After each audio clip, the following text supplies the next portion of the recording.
Join us as we delve into the recent comments by rap legend Ice Cube regarding the events surrounding Diddy. Diddy's home has recently been raided by federal officials, and this situation has stirred up the waters, leading to a ripple effect in the music industry. Ice Cube, in a recent interview, shared his thoughts on Diddy being targeted.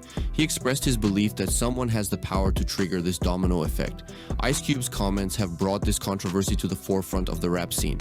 But that's not all. The narrative unwinds through the various stages of their career, revealing a journey that not only solidified their status as rap legends, but also pushed the boundaries of hip-hop. I believe he's being targeted.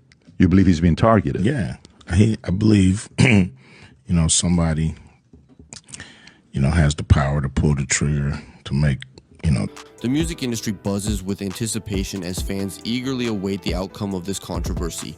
Keep watching as we continue to provide the latest updates on this situation and its impact on Diddy and Ice Cube's careers and the wider music scene. For now, a question for you. How do you feel about Ice Cube's belief that someone has the power to trigger this domino effect?